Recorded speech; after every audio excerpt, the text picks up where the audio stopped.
Okay, इस video में हम जो सोनीपत डिस्ट्रिक्ट में अकाउंटेंसी का प्री बोर्ड 2 आया था जनवरी में, उसका फुल सॉल्यूशन देखेंगे। पहले फटाफट 1 मार्क्स के क्वेश्चन करते हैं।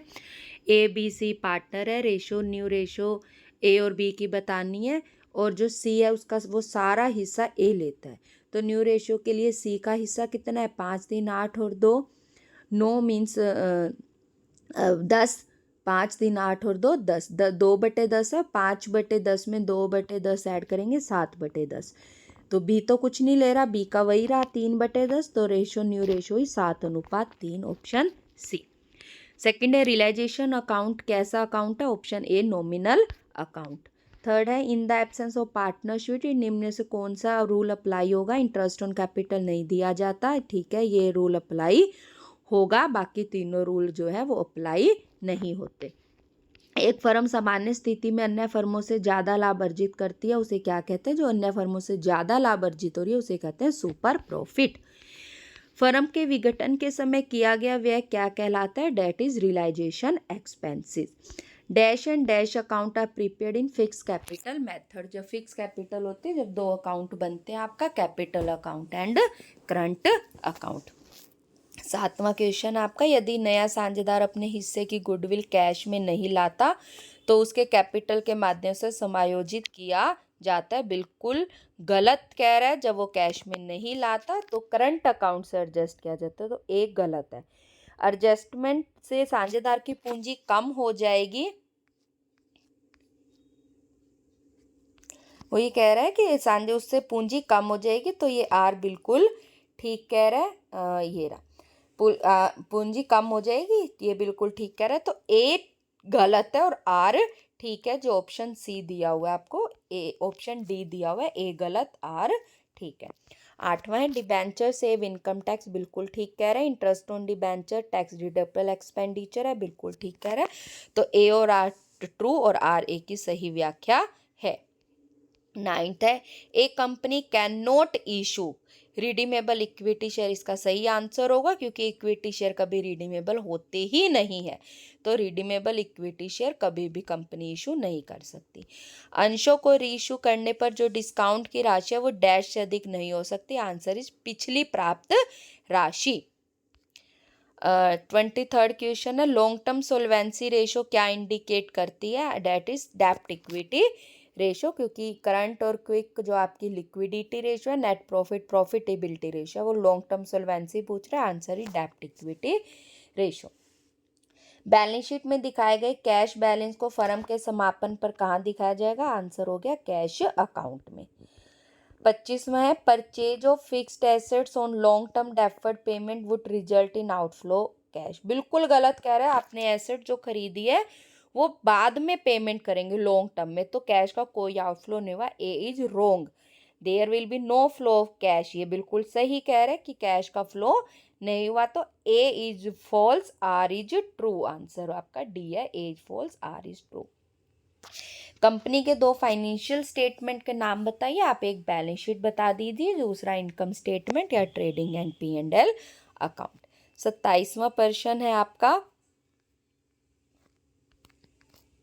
ये आपका 26वां प्रश्न हो गया। उसके बाद आपका क्वेश्चन नंबर 27 देखना होगा, कहाँ पर है आपका क्वेश्चन नंबर 27। आप पेज नंबर देखेंगे, ये रहा ऊपर 148 पेज पे। Working capital equal to current asset minus dash, तो आपका होगा वर्किंग कैपिटल का फॉर्मूला कंप्लीट कर दीजिए, current asset minus current liability. 2 marks question करेंगे। वाहक ऋण पत्र किसे कहते हैं? तो वाहक ऋण पत्र वे जो कंपनी के रजिस्टर में दर्ज होते हैं जिसका हस्तांतरण स्फूर्त द्वारा नहीं होता। इसके साथ सॉरी वाहक ऋण पत्र उसने पूछा, मैंने सोचा रजिस्टर्ड पूछ रहा। वाहक ऋण पत्र वे ऋण पत्र जो कंपनी के रजिस्टर में दर्ज नहीं होते, इनका हस्तांतरण केवल स्फूर्दगी द्वारा किया जाता है और इसके साथ एक कूपन लगा होता है जिसके आधार पर कंपनी ब्याज देती है।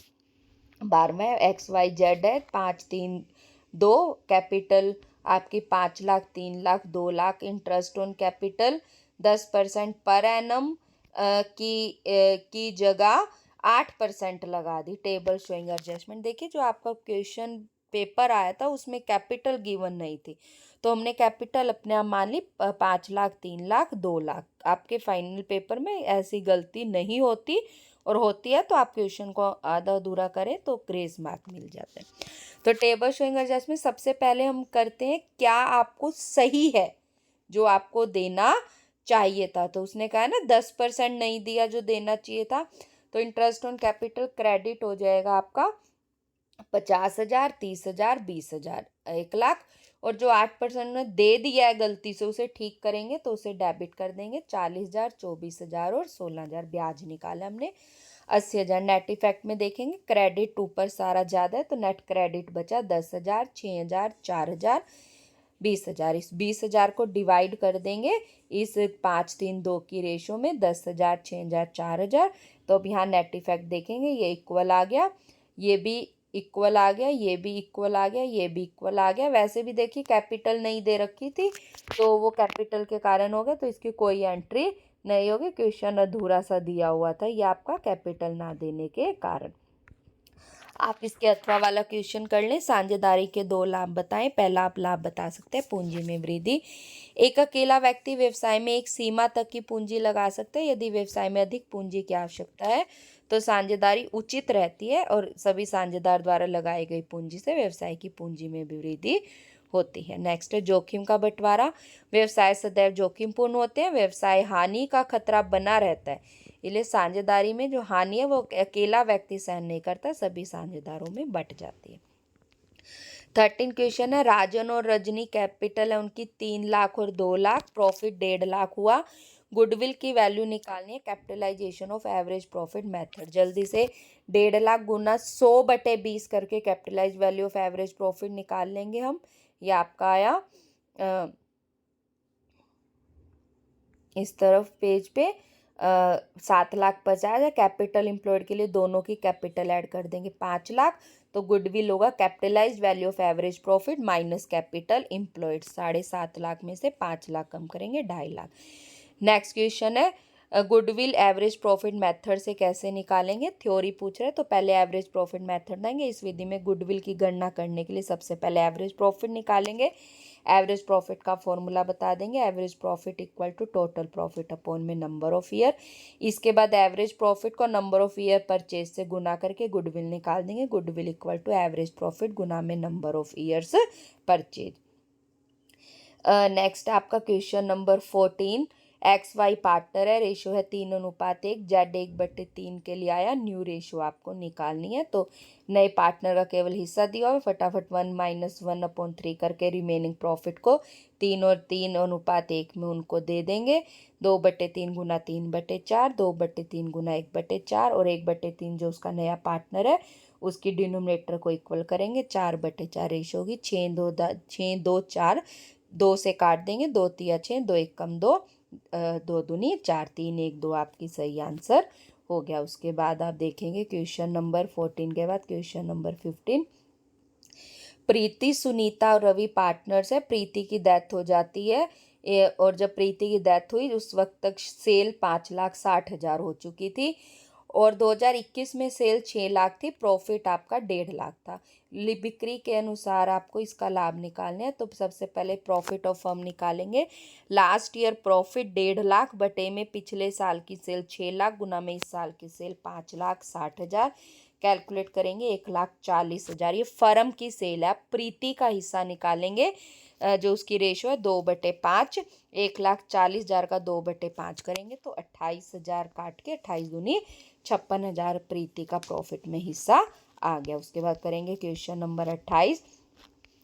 Name any 2 item recorded under sub heading of other current liability. देखिए अभी सेट सी में आपने कॉल इन एरियर और कॉल इन एडवांस में जो अंतर करा है आपने देखा था, call in advance other current liability में आता है, तो एक आप वो भी लिख सकते हैं कॉल इन एडवांस। इसके अलावा आप accrued expenses, income tax payable, dividend payable, short term डेप्ट आप इसमें अदर करंट लाइबिलिटी में लिख सकते हैं। नेक्स्ट है आपका 3 मार्क्स के क्वेश्चन में 16 क्वेश्चन है। एक्स लिमिटेड के 800 शेयर्स हैं, 10 रुपये वाला है, अभी तक 7.5 रुपये मंगाए हैं, जो 2.5 रुपये फाइनल कॉल के थे वो उसने नहीं मंगाए, तो इसके फॉरफिट करेंगे फटाफट। पहले फॉरफिट जब आप करेंगे 8 शेयर कैपिटल अकाउंट डेबिट 800 गुना में 2.5 करेंगे 6,000, और उसने दिया क्या नहीं, उसने केवल फाइनल कॉल नहीं दी, 2.5 रुपये की फाइनल कॉल नहीं दी, तो 2 share final call account debit credit, जो 2 शेयर फाइनल कॉल 2,000, बाकी 6,000 में से 2,000 गए तो 4,000 2 शेयर फॉरफीचर अकाउंट। उसके बाद वो इन शेयर्स को री इशू कर रहे हैं, इनमें से 600 शेयर्स को 6 रुपये का मानते हुए 7.5 रुपये में, तो 7.5 का पेड अप 6 में जा रहा है तो 1.5 रुपये डिस्काउंट हुआ, 800 में से केवल 600 शेयर कर रहा है, तो bank account debit 600 Guna 6 3600, share for feature account debit 600 Guna 1.5 900, 2 share capital में 600 गुना 7.5 के हिसाब से 4500। जब शेयर फॉर फीचर से कैपिटल रिजर्व में ट्रांसफ़र करेंगे तो 4,800 के लिए, तो 4,000 बटे 800 गुना में 600 करेंगे पहले, या 3,000, फिर देखेंगे 3,000 में से 900 डेबिट हो चुका है और 2,100 रुपये कैपिटल रिजर्व में ट्रांसफ़र होंगे। 16 क्वेश्चन के बाद 17 क्वेश्चन देखेंगे आप कि उस 17 क्वेश्चन, मोना टीना पार्टनर है, रेशो है 3:2, नैना नई पार्टनर है, ये 1/6 के लिए। उस वक्त वर्कमैन कंपनसेशन रिजर्व 32,000 था और क्लेम 40,000 था। देखिए इसमें नैना का कोई रोल नहीं होता, जो भी बैलेंस शीट के अंदर पहले बांटेंगे, तो workman compensation reserve account debit 32,000, 2 claim 40,000। अब देखिए क्लेम ज़्यादा है और रिजर्व हमारे पास कम है, तो जो कमी है वो रिवैल्यूएशन अकाउंट में डेबिट कर दी जाएगी 8,000। यहाँ जो रिवैल्यूएशन डेबिट हुआ है नेक्स्ट एंट्री में इसी 8,000 को रिवैल्यूएशन को क्रेडिट, और पार्टनर्स जो पुराने हैं मोना और टीना उसमें डिवाइड कर देंगे। मोनास कैपिटल अकाउंट डेबिट, टीना कैपिटल अकाउंट डेबिट, 2 रिवैल्यूएशन 8,000, ये जो कमी है 3:2 में 4,800 और 3,200 इनको मिल जाएगी। 17वें प्रश्न का अथवा दिया हुआ है, P&L अप्रोप्रिएशन का परफॉर्मा बनाओ, तो सिंपल सा परफॉर्मा बना देंगे, बाय P&L या टू P&L, प्रॉफिट हो तो क्रेडिट में, लॉस हो तो डेबिट में। क्रेडिट में आपकी केवल और केवल एक चीज़ आती है, bye interest on drawing, okay. Debit में आपकी 4 चीज़ मेन है, interest on capital, 2 salary, 2 commission और 2 रिजर्व। उसके बाद जब हम अकाउंट को बंद करेंगे तो बाय लॉस भी बच सकता है और 2 प्रॉफिट भी बच सकता है। ये था आपका P&L अप्रोप्रिएशन का परफॉर्मा। 18 क्वेश्चन करेंगे। जर्नल एंट्री बतानी है आपको। इशू ऑफ डिबेंचर के वक्त 2,000 डिबेंचर है, 12% 100 रुपये वाला एट पार पे इशू हुआ और रिडीमेबल भी एट पार है। सेकंड केस में तो फटाफट करेंगे। Bank account debit to 12% debenture application allotment 2 lakh हो गए, 2 लाख रुपए डिबेंचर अकाउंट में ट्रांसफ़र हो गए क्योंकि एट पार है। प्रीडम्पशन एट पार है तो कोई एंट्री लाइन ऐड नहीं होगी। सेकंड में 100 रुपये वाला 2% डिस्काउंट पे है तो आपको 2 लाख के मिले कितने, 4,000 रुपये कम मिले तो 1,96,000 बैंक अकाउंट डेबिट, फिर 12% debenture 1,96,000, discount account debit 4,000 to 12% debenture पूरे 2 लाख। अब ये भी रिडीमेबल एट पार है तो इसमें भी कोई लाइन ऐड नहीं होगी। उसके बाद है आपका 19 क्वेश्चन। एक्स और वाई पार्टनर्स हैं और 10% कमीशन देना है वाई को भी और एक्स को भी। जो एक्स को देना है वो net profit before any commission देना है। प्रॉफिट हुआ है 4,40,000 बिफोर कमीशन, तो 4,40,000 का 10/100 करेंगे 44,000 आ गया। और जो वाई को कमीशन देना है वो आफ्टर ऑल कमीशन देना है। देखिए पहले 4,40,000 में से एक्स का कमीशन घटा देंगे 44,000, 3,96,000 आया, फिर गुना में 10 और वाई के आफ्टर के लिए 10/110 सोल्व करेंगे 36,000, तो एक्स का कमीशन 44,000, वाई का कमीशन 36,000। 20वां प्रश्न है आपका। डिसोल्यूशन के वक्त एसेट्स जो है वो ट्रांसफ़र हो चुकी हैं और इस 1 लाख में से 40% जो थी मीन्स 40,000 वो सेल हो गई 125% पे, तो 40,000 का 125% करा मीन्स 50,000 की बची। बाकी जो बची कितनी बची, 40 का हिसाब हो गया 60,000, वो पार्टनर्स ने, नरोत्तम पार्टनर्स है उसने इसे 60,000 की वैल्यू पे ले ली।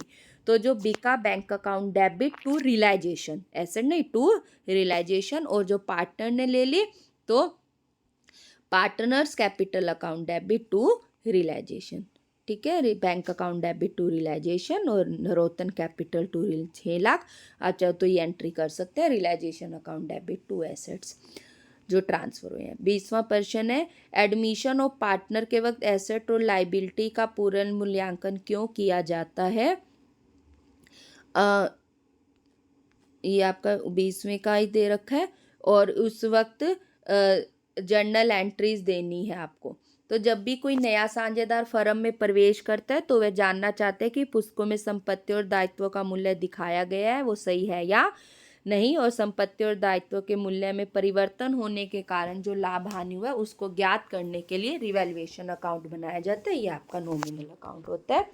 रिवैल्यूएशन के वक्त एंट्री दिखाएंगे आप, इंक्रीज इन एसेट, तो आपके लिए प्रॉफिटेबल बात है, तो रिवैल्यूएशन क्या होगा आपका, क्रेडिट होगा, एसेट्स क्या होगा आपका, डेबिट होगा, assets account debit to revaluation.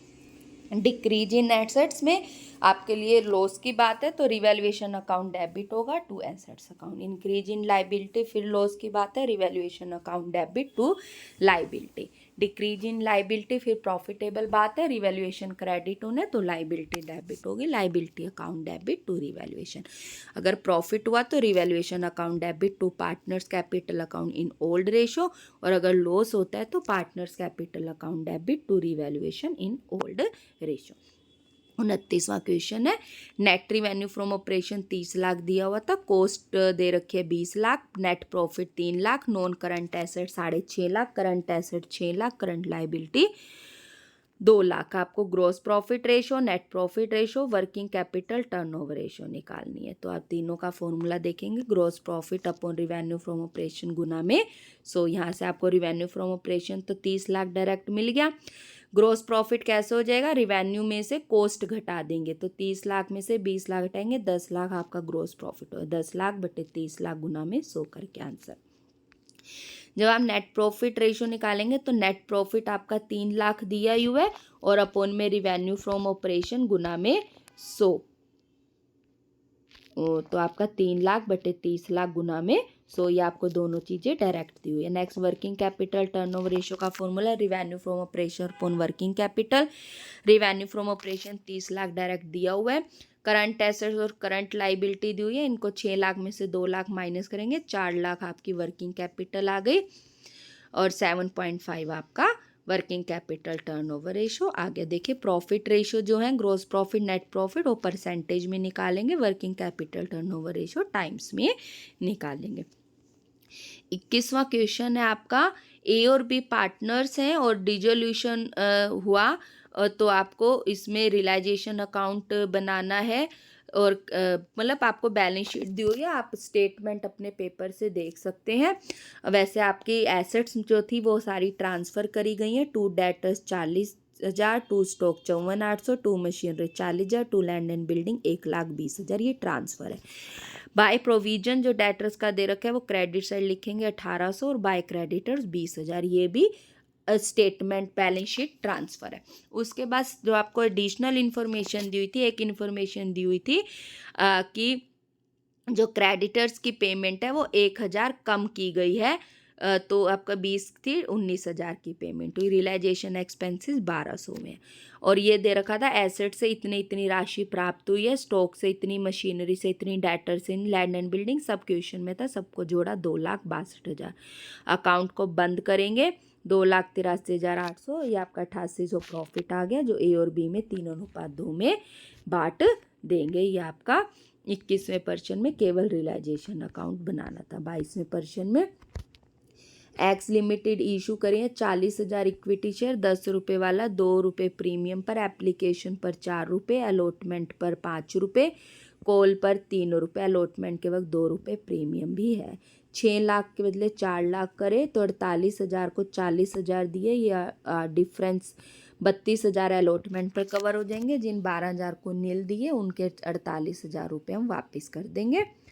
तो एक व्यक्ति है जिसके पास 1500 शेयर्स उसको अलॉट किए गए थे, उसने अलॉटमेंट और कॉल मनी आपको नहीं दी, तो आप इसके पहले 48,000 बटे 40,000 गुना 1500 करके 1,800 निकाल लेंगे अप्लाइड।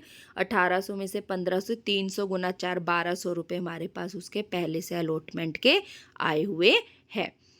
जब आप कॉल के निकालेंगे तो उसने कहा कि एक और है जिसने 2,000 है उसने अलॉटमेंट उसने कॉल नहीं दी, तो कॉल के हमारे पास वैसे भी एडवांस नहीं आए हुए।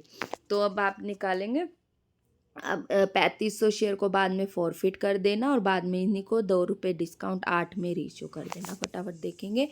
बैंक से 60,000 के 4 रुपये 2,40,000, इसको हमने कैसे एडजस्ट करा, 1,60,000 कैपिटल में ट्रांसफ़र, 32,000 अलॉटमेंट पे एडजस्ट और 48,000 हमने वापस करे हैं। उसके बाद है अलॉटमेंट आप ड्यू करेंगे 2 लाख, क्योंकि कैपिटल सिक्योरिटी प्रीमियम वाला है, तो 1,20,000 शेयर कैपिटल में 2 रुपये के हिसाब से सिक्योरिटी प्रीमियम 80,000। अब आप बताएंगे, देखिए यहाँ आपको निकाल के दिखाया गया है कि बैंक में कितने पैसे आए। 2 लाख टोटल आने थे, 32,000 ये पहले से आए हुए, माइनस करें 1,68,000, और उससे हम मंगाएंगे कितने, 1,500 पे 4 रुपये के हिसाब, 1,500 पे 5 के हिसाब से 7,500, 7,500 में से 1,200 पहले से आए हुए, 6,300 नहीं आए, तो 1,61,700 आपके रिसीव हुए। ये देखेंगे आप, bank account debit 1,61,700, call in area 63, तो 2 शेयर अलॉटमेंट 1,68,000।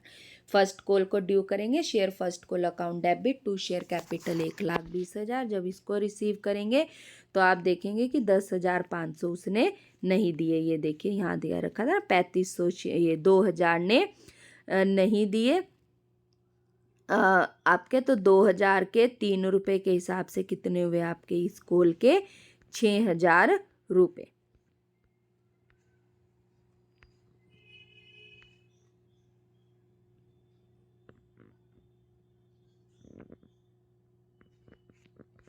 ठीक है, तो आप ये वाली एंट्री कर लेंगे। बैंक अकाउंट डेबिट 1,20,000 में से 10,500 आपके नहीं आए। एक बार दोबारा देखते हैं, फर्स्ट कॉल के कितने रुपए थे, आपकी स्टेटमेंट है ये वाली, 1,20,000 थे, 10,500 उसने आपको नहीं दिए। एक तो 4,000, तो इस देखिए ये थे ना 3 रुपये थे कॉल के, 1,500 इसने भी नहीं दिए, 4,500, और 2,000 के इसने भी नहीं दिए, 6,000, तो 6,000 और 4,500 टोटल 10,500 नहीं आए। तो 1,20,000 में से 10,500 नहीं आए, यह 1,09,500। ये आपकी यहाँ पर 1,09,500 आ गए। Bank account debit, call in area debit 10,500, 2 share first and call 1,20,000 forfeit कर देंगे। तो शेयर कैपिटल 3,500 पूरे 10 रुपये मंगाएंगे, और जो जिस पे प्रीमियम नहीं मिला था वो केवल 1,500 थे, 2 प्रीमियम 15, 3,000। अलॉटमेंट पे 6,300 नहीं मिले, फर्स्ट कॉल पे 10,500 नहीं मिले, तो बाकी 38,000 में से घटा के 21,200 आपके शेयर फॉर फीचर में आ गए। पूरे 3,500 शेयर को रीइशू करेंगे हम। Bank account debit 3,500 Guna 8 28,000, share for feature 3,500 Guna 2 7,000, 2 share capital account 35,000। पूरे शेयर रीइशू हुए, तो डायरेक्ट आप देखेंगे कि शेयर फॉर फीचर क्रेडिट था 21,200 से, डेबिट हो चुका है 7,000 से, तो 14,200 कैपिटल रिजर्व में ट्रांसफ़र कर देंगे। 30 क्वेश्चन है, आपको ऑपरेटिंग एक्टिविटी निकालनी है। कैश फ्लो, प्रॉफिट दिया हुआ है, डेप्रीशिएशन दोनों ऐड कर देंगे, गुडविल रिटर्न ऑफ ऐड कर देंगे, लॉस जो है वो भी ऐड कर देंगे। तो 1,30,000, 40,000, 25,000, 9,000 इन सबको ऐड करके आपका आया cash flow operating activity before working capital change. ठीक है, तो आपका ये 30th क्वेश्चन आपका। इसके बाद उसने एक टेबल दे रखी थी, वहाँ से हमने चेक करा इन्वेंट्री 17,000 से कम हो रही है, डिक्रीज इन BR है, तो 17,000 से उसने क्वेश्चन आप अपनी क्वेश्चन पेपर से देख सकते हैं, उन्हें डायरेक्ट बता रखी हैं ये चीज़ें, increase in inventory, decrease in BR, increase in outstanding, decrease in bills paper direct दिए हुए हैं। तो इन्वेंट्री करंट एसेट इंक्रीज है तो माइनस होगी, BR एसेट डिक्रीज है तो प्लस होगी, आउटस्टैंडिंग सैलरी लाइबिलिटी इंक्रीज है तो ऐड होएगी, decrease in bills payable minus होगा। तो आपका बिफोर वर्किंग कैपिटल चेंज से इसको सॉल्व करेंगे तो ये आपका 19,49,49,000 आपका cash flow from operating activity आ गया। ठीक है, इसके बाद हम देखेंगे नेक्स्ट आपके 5 मार्क्स के थ्योरी के क्वेश्चन। साझेदार की मृत्यु की दशा में उसके हिस्से के लाभों की गणना करने की विधियां उदाहरण सहित बताएं। तो 2 विधियां होती हैं समय के अनुसार। इस विधि में मृतक साझेदार कितने महीने जीवित रहा ये देखते हैं और पिछले वर्ष के लाभों के आधार पे लाभों की गणना करते हैं। तो फॉर्मूला हो गया लाभ पिछले वर्ष का लाभ गुना में साझेदार जीवित रहा बटे में 12 या 365। उदाहरण दे देंगे आप। XYZ एक फर्म में साझेदार है, लाभ हानि 2-2-1 में बांटते हैं। जेड की मृत्यु 31 मई 2022 को हुई।